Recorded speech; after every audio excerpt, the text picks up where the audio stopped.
Going on, guys? It's your boy John the Liquidator coming back with another video, and I'm here to tell you, dog. Jared Verse has broken his silence about Shedeur Sanders. We got news coming out of Cleveland with them constantly hating on Shedeur. We got Deion Sanders Jr. ain't playing none of that about his brother, exposing them, not giving them his 2 touchdowns. And I got a theory that I'm going to be releasing coming out tomorrow. Very credible theory. I got to check all the dots and connect everything during tomorrow's game. And if everything pans out, it's going to break the internet and everybody's going to be talking about it. Make sure you guys are subscribed to the tribe, like the video, hype the video. Let's jump right into this thing, man. So Jared Verse, newly crowned member of the Cleveland Browns, has broken his silence in regards to his teammate, Shedeur Sanders, and this quarterback battle, which I don't even think it's a battle at all. Y'all already know. To me, if Deshaun Watson don't become the starter, should nobody be surprised, bro. They giving him ample chances to battle it out with Shedeur. But let's listen. I appreciate you doing this. Okay, I got a question, because this was a question. So I always say, Jared, I've never been traded. I would be offended if my company's like, Colin, we've traded you for a bucket of golf balls. I'd be like, well, first thing I would ask is, well, who did I get traded for? So when you got traded, because you got to be honest, if you're going to get traded and it's Myles Garrett and 2 firsts, did you ask them, hey, who did I get traded for? Was that the first question? Nah, I ain't gonna lie. It was so much shock. Like initially when they told me, they were like, "Yeah, we traded you for Myles Garrett." Like they offered the information, they gave it out, and like a lot of people going like, "Oh yeah, like that's gotta feel a good feeling." Man, getting traded, period, feels like terrible. Like he almost cursed. He almost cursed. He slipped up. The trade off that they was looking at. Yeah. So you go to a Cleveland team that actually plays young players. It's almost opposite of the Rams, where you have the old quarterback and you've got, the veteran coach. Now you got a rookie head coach. You don't know the quarterback yet. You got a bunch of young guys. What's the difference between the vibe of a Super Bowl level team and a rebuilding team? What's it like in the room? Yeah, it's a little bit different just from the aspect that, like, when you you got Matthew Stafford in the building and like that, like, you don't got these kind of jokey, playing around, laughing, having fun, like, all that. It's like, you locked in. Like, here it's a younger team, so everybody's able to laugh a little bit more, have a little bit more fun, anything like that, but we still about to work. But the vibe is a little bit different just because it's not as many vet people. Like, everybody in their first, second, third year for the most part. Yeah. Okay, I like Shedeur. Okay, I didn't like that he got a couple speeding tickets. I'm like, come on, dude, you're a quarterback. Don't do that nonsense. I like him. But here's the thing. We just get video clips. He looks good on the clips. Do you know who the Browns starting quarterback, Jared? Do you know who it is today? I personally will say I don't know who it's going to be. I think I have a vibe of who I think will go out there, but I don't have no say, anything like that. No, I'm not going to say who I feel is the best, nothing like that. But I have a personal feeling who I think will be the best. But either way, no matter who we go, I feel confident in them. Okay.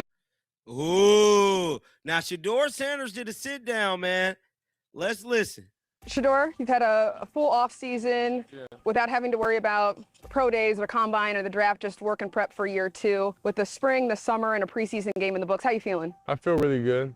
I'm excited about everything, excited about the team, excited about overall us players banding together a little more, spending this time together, so I'm excited. You had 3 drives in the first preseason game in Chicago. What are you taking from those reps as you prepare for this start this week against the Bills in the preseason?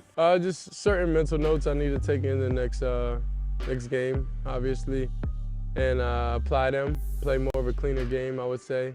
See kind of like how to stay consistent, within those drives and keep it going.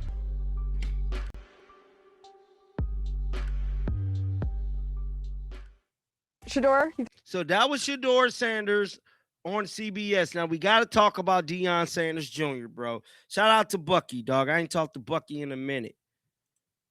So, this is Bucky right here, y'all. This is his Twitter account here. So, this is Deion Sanders Jr. Twitter account. Let me blow this all the way up for y'all. So, we also know that the quarterback tracker came out yesterday. And Bucky said it's a beautiful thing. Now, we know on that quarterback tracker, they did not count Shedeur Sanders 2 touchdowns. Here's the very tracker right here. They did not count this man touchdowns. What the hell? No, they didn't. So, we all synced it. Let's watch it. So, this is 1 touchdown from Shedeur. Boot kick, cut, touchdown. Touchdown. Touchdown, baby. 1. And here's the other. Boom. Cut. Slice it. 2 touchdowns, bro.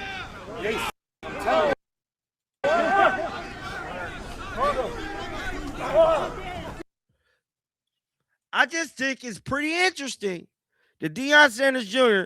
took it upon himself to let the world know we're playing with my brother, man. Y'all playing with my brother, man. Quit playing. And I have to be honest with y'all, man. It's Cleveland media. It's Cleveland media. Because it's shit like this. And excuse my language, man. Listen to this. If Shedeur had no real shot, it's his fault, no one else's. And people need to accept that. You, me, and Jason Lloyd are never going to be able to convince people that it's not Jimmy who wants Deshaun Watson to start, are we? It's never going to happen. No, people have made up their mind. Okay. I'm just making sure. I mean, you agree with me on the whole, like, we're trying to sell a stadium here in PSLs, and they're not going to want to play a guy that people called in yesterday and said they're going to drive and spend their money and park and go through all the rigmarole to go to the stadium to boo him in the third quarter. Yeah, that's what ownership wants. They All can't right, wait. I'm just making sure. Because they spent $40 million, even though they're going to spend over $2 billion. And knowing that opener, that'll be even though it won't be nationally televised, Deshaun Watson comes out there, it is going to be some commentaries nationally, maybe even pregame, and it's going to be, hey, do we remember what he's been accused of? Like, that's going to happen again, and that's what they think in the afternoon. That's what ownership wants. And none of us have faith that he's going to be able to turn it back on again. It's been 6 years. So I don't think he's clinging to anything, but either way. I'm not even going to say he's failed to do it because I think they're going to put the football in his hands eventually, and he's going to get a chance to do he'll it. get the ball. I think he'll be able to start in September. And he's going to have an offensive line newly rebuilt, and by then, by the way, they looked good yesterday, that hopefully will have gelled by then. He might even actually have a running game to go, and now he's got weapons. Guys, Shedeur has not been wronged. He's been blessed. That's the term you should be looking for. Everybody hasn't been sabotaged. He's been blessed. And he's going to be blessed with the opportunity because he's in Cleveland and nowhere else to actually get a chance to quarterback for the Browns. This would not have happened in almost 30 other cities in the NFL. It's happening in Cleveland. You should thank your lucky stars. 216-474-0092. Do you think Daryl agrees with you? Yes, I do. Because this is an organization that has played a player before. Because he has a brain. He should agree with you. Because that's Daryl. They're not playing Daryl. If we're going to blame it on organization and even ownership, like this is a team that has played a player before because the fans wanted to see him over a guy who was doing better. Like that's that track record. If we wanted to say we're getting involved, I just gave you every other reason why you would just play Shedeur Sanders. Everybody in the world, every other reason why you would just play Shedeur Sanders. It can't just be because of $40 million this year. That's nothing to them. If he's not ready, he's not ready. And we need to accept the reality of that if he's not ready. I got a theory coming out tomorrow that's going to break the damn internet. I received some information that is groundbreaking. I have to see the game, how the play calling is, and shit's about to get real in Cleveland. Till next time, man, shake the haters off. I'm out of here, y'all. Peace out.